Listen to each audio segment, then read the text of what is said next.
is basically what we're talking about today. And like Toby said, it's not an investment strategy that people want to bank on as their only strategy. And I know that sometimes when we don't have a lot of cash or we don't have great credit and we're trying to get into investing in real estate, um, some folks just try to focus on this strategy a little too much because they can see quickly how they can get deeds and ownership of properties without having to pay a lot of money. So just like Jamie said, just disclosing a few things there. Being a realtor, I have to be super careful in what I'm trying to lead people into as an investment strategy, but also what's wise in terms of what's really going to be good deals for them and what's not. And sometimes the substitute deal just isn't the best strategy. So when it is the best strategy, I think I said this a little bit earlier, beyond folks in foreclosure, divorce, inheritance, probate. A few years ago, we had situations here in Texas where we had terrible tornadoes, and we had folks that were either underinsured or couldn't or didn't have the means and the resources to be able to recover from that. And what they saw as damage to property was just too much to handle and just needed away from those properties. That was a great sub-2 opportunity for us because fixing houses and rehabbing houses and stuff isn't such a tragedy for us. And so being able to get into those properties where folks saw it as a blessing to be able to turn over the deed, have someone else pay the mortgage payments for them, and then in a few short months, if it was one that we wanted to fix up and sell, they had a paid off mortgage in their name versus a foreclosure because they just couldn't deal with it. Or if we keep the properties for rentals, we're making payments monthly in their name and it increases their credit. So I think, like I said, I'll ramble on forever, but I think I explained it the best way that is to be explained earlier. And if there are any questions, maybe throw them in the chat if I haven't touched on exactly what your thoughts on that are. Or if you have any questions in terms of what is ownership of a deed versus when it has a lien on it. And, Jamie will get into teaching us how to transfer those deeds and all that good stuff. That's in bolts here in just a bit. All right, cool. So, people always ask, well, especially those that are new to investing, and surely those that are new to subject to, what are the benefits? Well, from a seller's perspective, your benefits they're a lot more than what I've listed here, but you don't have showings, so you don't have to, if you're trying to sell a house, obviously if you've been through the process before, you know that you have to leave the house for showings, and you have to make sure that your house is 100% tidy and clean at all points in time, and sometimes that's not realistic, and that's a hard way to live. And so the no showings is a benefit.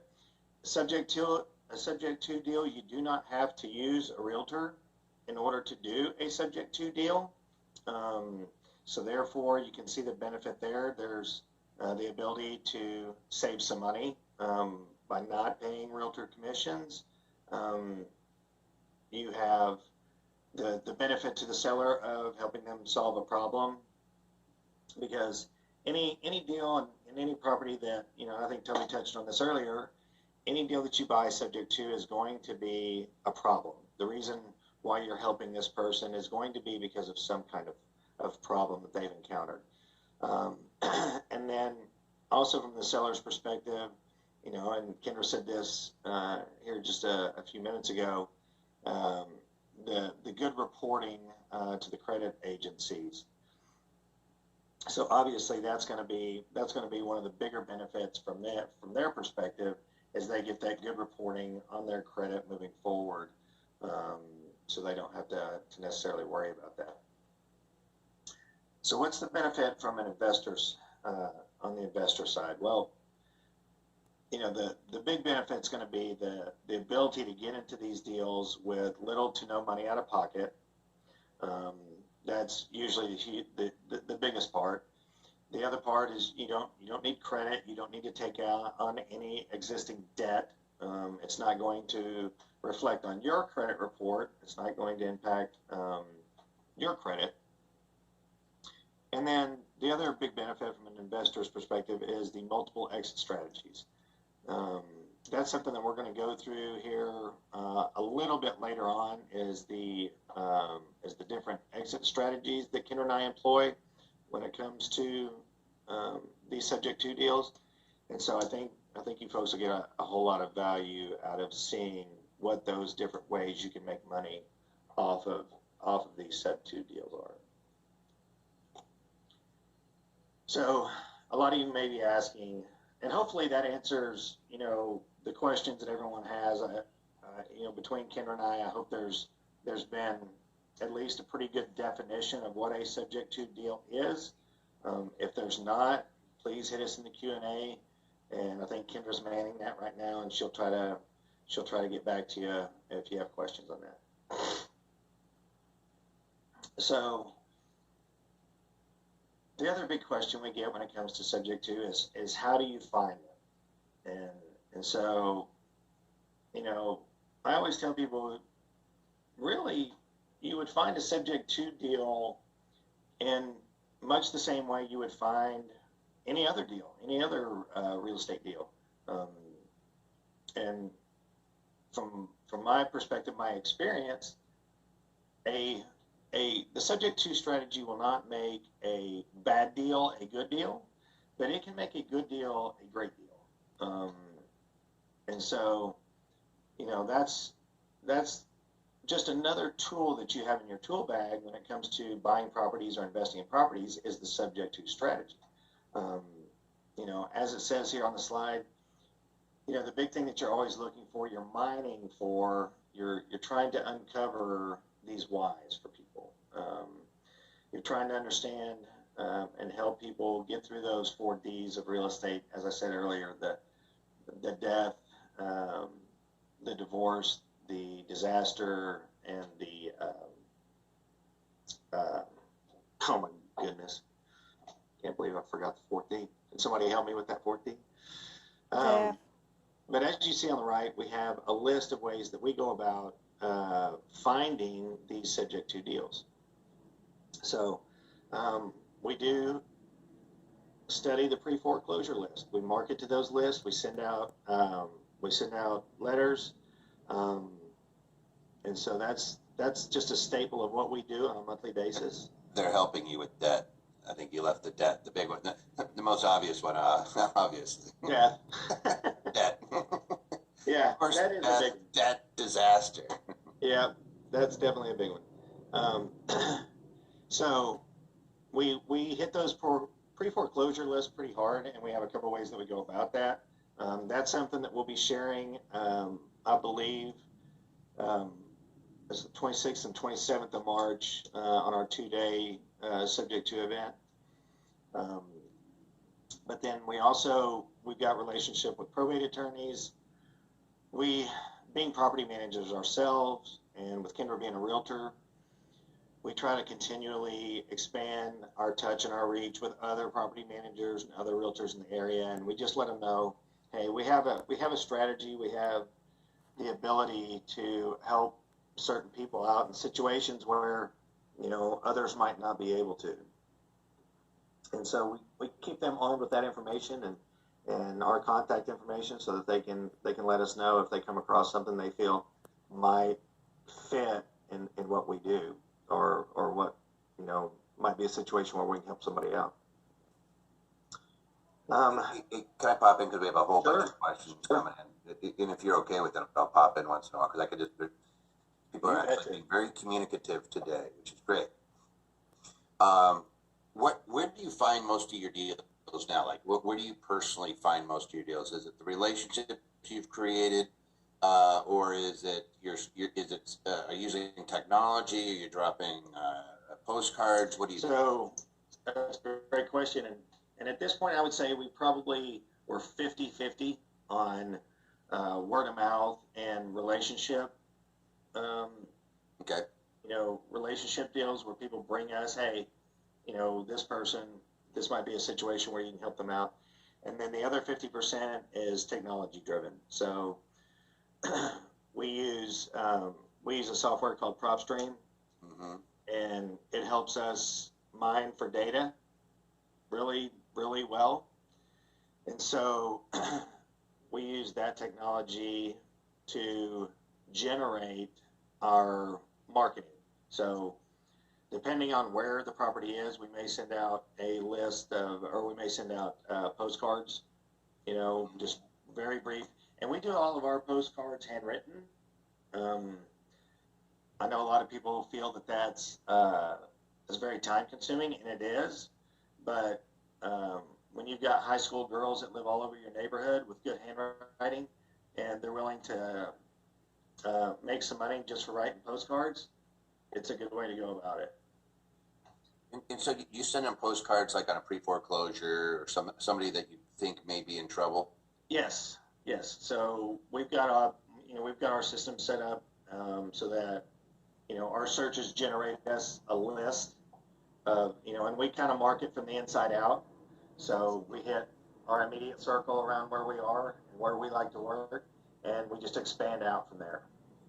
Yeah, the technology is called PropStream. I mean, there's others, but we like PropStream. In fact, we'll show you how to use it. That's part of the part of the offer today. Some people are saying they use Craigslist. Do you ever use Craigslist yourself? Craigslist? Yeah. No, we don't. Robert, are you doing that now? Like, there's somebody out there that invariably we're gonna have a bunch of sub-2 folks. I'm asking him, and then door knocking. Some people say, do you ever go do driving for dollars, knocking on doors? I don't do that here in Texas because there's a whole lot of gun owners in this state. And so, not that you would get shot, but there's I try to put value on my time, right? And your time. This is good, Jamie. I don't mean to interrupt you, but because there's people that are saying, how do I get started? And I'm brand new. How do I approach sellers without being pushed away? Mm-hmm. If you're willing to go out there and do the things that maybe Jamie's not, you could still bring a deal to Jamie. Like, this is one of the reasons why we go as we call it a tribe. Whenever we go as a group, is you're able to bring it right back and use and leverage the experience of the people that are here. And there's nothing wrong with that. If you go out and you identify somebody and you say, hey, I work with a group of investors, we try to help people that are experiencing financial distress. And that way, if they're pushing you back saying you look new, you could say, but I work with a very large group. We've done hundreds of these, just between 2 or 3 of us, we're probably well over 1,000 deals. Easy. Like myself is 1,000 deals, but you guys, it look like 600 deals and then a bunch of sub-2s. And you could say, hey, that we're very, very experienced. Because just because you go in the sub-2 door doesn't mean it's going to be a sub-2. You may just buy the whole property, Yep. just period. So, yep. Newspapers post foreclosures weekly by banks before auction. If it's out there in the public, it might be a little bit late. You want to get there before you get to the point where it's being listed for sale, because then you have too many eyeballs on it. Is that fair, by the way? Because you do this stuff way more than I do. Oh yeah, it's definitely fair. And one of the things that people are like, well, is there really the opportunity out there? Mm-hmm. And in Tarrant County, I want to say December, there was 153,000 delinquent mortgages. In Dallas County, I think there was something close to 200,000, 225,000 delinquent mortgages. So is there opportunity out there? Absolutely. You just you gotta be willing to uncover all of those, or turn over all those stones and put in the effort and the legwork. But, even if every investor in town were to buy up 10 deals, there's still plenty of deals out there that you can find. So there's somebody's asking about virtual assistants and things like that. Do you ever use third parties to do the initial contact? Never, because so that's a good point. That's something I wanted to kind of touch on. Everybody has their strengths and their weaknesses, right? And I'm very good with construction. I'm very good analytically. I'm good at a lot of things. Kendra is really, really good at talking to people. because she's sincere. She's not that I'm not sincere, but you know, she's a mother. She's a you know she has that way about her, and so she makes those contacts 100% of the time. She always makes the first contact because that I mean, obviously she doesn't get every single deal and she makes a phone call, but I will say this, every house that we've ever gone into and she sat down and talked to somebody about signing over the deed, I think maybe twice over the last 15 years did she not get an agreement to have that deed. So, and both of those times, just kind of touching on what we said earlier, each one of those times it wasn't the person who was in a bind that said no, it was their family or their kids who didn't understand or who didn't want to understand or didn't want to hear the situation. So, but, you know, to Jamie's point a little bit more, what I was trying to say earlier is I think just as important as it is for you to understand what a sub-2 deal is, understanding how to explain it and how to, I don't even like saying sell it, but you do have to sell it. You do have to be able to explain it in a way and understand it enough and have the good intent enough to be able to have someone trust you.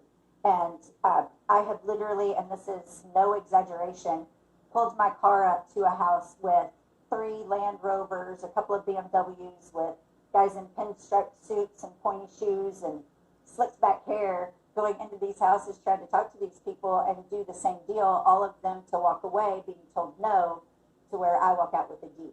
So it's really important to understand your why as well as that person's why. And if you farmed that potential part out or that initial phone call, sometimes you don't get to that, and it's a dead deal before it even starts.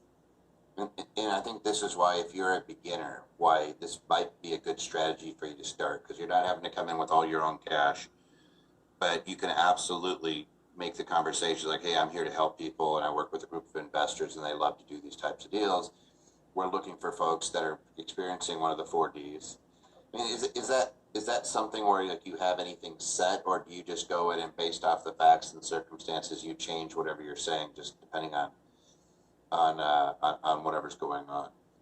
I usually try to keep it where I can ebb and flow a little bit with what's going on, because there's always a different, even if you're looking at 2 people who have a probate situation, their emotions and their feelings about that and their fears and their knowledge, sometimes people know just enough to make them dangerous, you know, just enough to scare them. But you always have to take into consideration what that person's situation is, who's in their ear, who's telling them things, what knowledge do they have, what do they think they know versus what they actually know.